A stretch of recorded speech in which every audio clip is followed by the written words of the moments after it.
Dear students, today I am going to talk about some physics laws, that is freely falling bodies problems, where a body is thrown vertically to the space with the velocity 30 meter per second, and what will be the maximum height for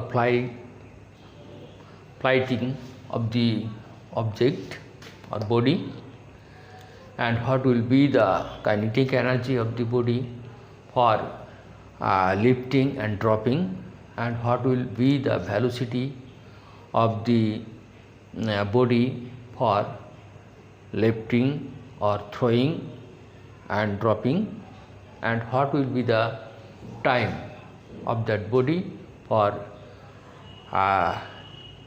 lifting or throwing or dropping and dropping. সুপ্রিয় শিক্ষার্থীরা, আজকে আমরা পড়ন্ত বস্তুর সূত্রগুলো নিয়ে আলোচনা করব। আমরা জানি যে পড়ন্ত বস্তুর সূত্রের অঙ্কগুলো একটু ব্যতিক্রম আছে। আমরা জানি যে এখানে একটা বস্তুকে 30 মিটার বেগে ছোড়া হয়েছে উপরের দিকে এবং উলম্বভাবে, সোজা উলম্বভাবে ছোড়া হয়েছে। উলম্বভাবে কোনো বস্তুকে যদি ছোড়া হয় তাহলে সে উপরে উঠতে উঠতে আমরা মহাকর্ষ তাকে আবার নিচের দিকে টানবে, যেখান থেকে সে আর যেতে পারছে না মহাকর্ষ শক্তিকে ভেদ করে, ওইখানে কিন্তু তার শেষ বেগটা শূন্য হচ্ছে। আমি যাচ্ছে উঠাচ্ছি, এটা initial velocity, it is throwing with the initial velocity. when they fall down on the ground, from that a certain time, that time the final velocity will be 0.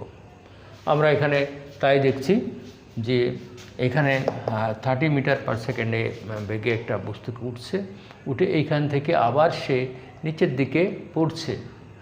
তাহলে নিচের দিকে যখন যে উচ্চতার থেকে পড়ে সেটাও কিন্তু এখানে ইনিশিয়াল ভ্যালোসিটি আবার শূন্য হয়। আমরা দেখছি যে এখানে প্রথমে আমরা ভিটা নির্ণয় করে নিচ্ছি, যে ভ্যালোসিটি আমরা উঠার ভ্যালোসিটি আমরা দেখলাম 30 মিটার পার সেকেন্ড, নামার ভ্যালোসিটিটা কত হবে সেটা আমরা জানব। যে সে প্রথমে আমরা ক্যালকুলেট করব যে সে সর্বোচ্চ কত উচ্চতায় ওই বস্তুটি উঠেছিল। আমরা এখানে জানি যে যেহেতু এখানে উপরে ওঠা, সুতরাং এখানে নেগেটিভ জি, সুতরাং ফর্মুলা হবে V square equal to E square minus 2gh maximum. আমরা এখানে দেখছি যে আদিবেগটা হলো 30 মিটার পার সেকেন্ড, কিন্তু শেষ বেগ শূন্য। কেন শূন্য হলো আমরা কিছুক্ষণ আগে বললাম। সর্বোচ্চ উচ্চতায় যদি কোনো বস্তুকে উলম্বভাবে ছোড়া হয়, সর্বোচ্চ উচ্চতায় সে তার শেষ বেগ শূন্য হয়। আমরা শেষ বেগকে শূন্য ধরলাম, এটা ক্যালকুলেট করে দিলাম। আমরা জানি এখানে এটা আমরা ক্যালকুলেট করব এইচ ম্যাক্সিমাম, সুতরাং এটাকে ক্যালকুলেট করে আমরা দেখলাম এইচ ম্যাক্সিমাম এটা 45.91 মিটার। আমরা এইটা করলাম। এখন আমরা বের করতে যাচ্ছি যে dear students, here at that point the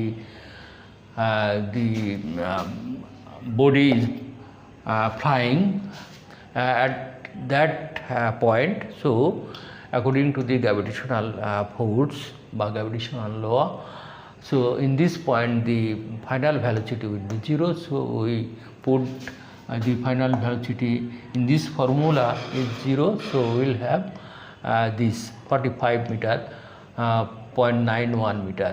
This is the distance 45.91 meter. So আমরা দেখলাম যে সর্বোচ্চ উচ্চতায় বস্তুটি উঠেছিল কত 45.91 মিটার। এখন আমরা ক্যালকুলেট করতে চাই তার ওঠার বেগ এবং নামার বেগ সমান ছিল কি না। থিওরিটিক্যালি এটা হয়, ওঠার বেগ নামার বেগ সমান হয়, কেউ না মানলেও তো করার কিছু নেই, যে উঠতে যে সময় লাগে নামতেও কিন্তু সেই সময় লাগে। বেগটা আমরা ওঠার বেগটা আমরা 30 মিটার পার সেকেন্ড আমরা ধরছিলাম, এখানে দেখা যাচ্ছে 30 মিটার পার সেকেন্ড ধরছিলাম। তাহলে আমরা এই উঠার বেগটা কত, আমরা উঠার বেগ আমরা এখানে, তাহলে ওঠার বেগটা আমরা 30 মিটার পার সেকেন্ড ধরছিলাম, তাহলে নামার বেগটা কত হবে সেটা আমরা এখন বের করব। V square equal to U square plus 2gh। Here এইখান থেকে যখন বস্তুটা এখানে নিচের দিকে পড়বে তখন এর আদি বেগ শূন্য হবে। হ্যাঁ, ফিক্সড পজিশন থেকে যদি কোনো কিছু পড়ে এটা আমাদের জানতে হবে যে নির্দিষ্ট দূরত্ব থেকে, উচ্চতা থেকে যদি কোনো ছাদের উপর থেকে পড়ছে, গাছের উপর থেকে পড়ছে, তাহলে সেখানে আদিবেগ শূন্য হয়। আমরা আদিবেগটা শূন্য বসিয়ে দেখলাম যে 30 মিটার পার সেকেন্ড পেলাম। তাহলে ওঠার বেগটা যা হলো, নামার বেগটাও কিন্তু তাই হলো। তাহলে এই বস্তুটা যদি 5 কেজি ভরের বস্তু হয়, তাহলে তার গতিশক্তিটাও কিন্তু সমান হবে। বেগ যদি সমান হয় তাহলে এই বস্তুর ভর তো একই, গতিশক্তিটাও সমান হবে।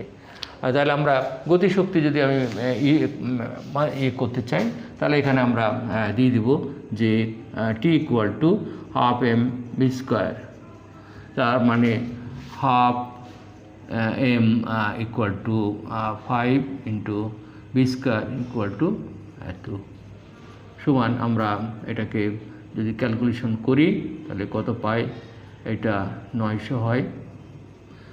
এত আমরা যদি ক্যালকুলেশন করি তাহলে এত জুল হয়। তাহলে এখানে ওঠার বেগটা গতিশক্তি যা, নামার গতিশক্তিও কিন্তু তাই হবে। এটা আমরা ক্যালকুলেশন করে পাবো। এবার আমরা দেখতেছি যে সে বস্তুটি উঠতে যে সময় লাগে নামতেও কি সেই সময় লাগে। আমরা থিওরিটিক্যালি বলবো হ্যাঁ, উঠতেও যে সময় লাগে নামতেও কিন্তু একই সময় লাগে। তো আমরা এখানে দেখলাম যে লিফটিং টাইম, আমরা এটা প্রথমে বলি। The formula, the dropping velocity, the lifting velocity is given here 30 meter per second, but the dropping velocity, how can we calculate it? We will apply the formula v square equal to e square plus 2gh, because it is positive g that is falling from the top or any certain place. So we will apply this formula here. U is 0 because this body is falling from a certain point, certain distance. So it will be, that is the fixed distance, so it will be 0. So if we insert 2g and the height of this 45.91, so we will have nearly equal to 30 meter per second. So we will have that the throwing velocity, that is lifting velocity and dropping velocity is has been equal of that body. So the kinetic energy of that body will be same. We proved it.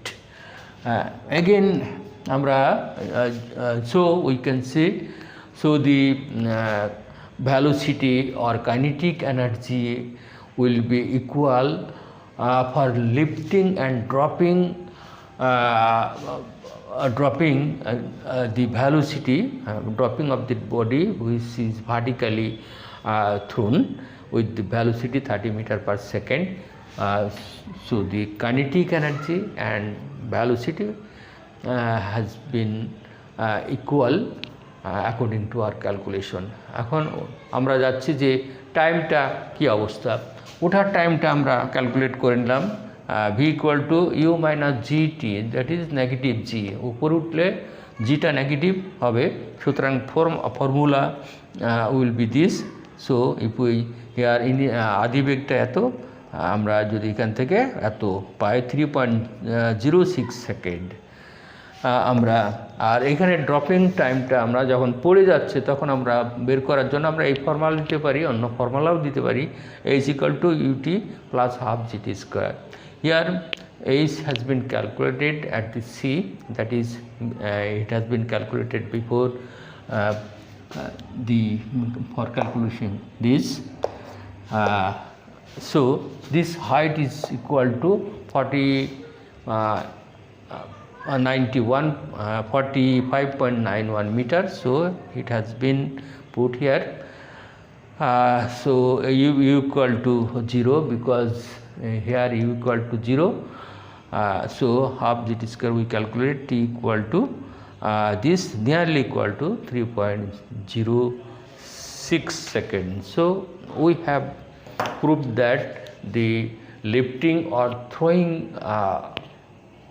time of a body which has been thrown vertically with some certain velocity will be equal to the dropping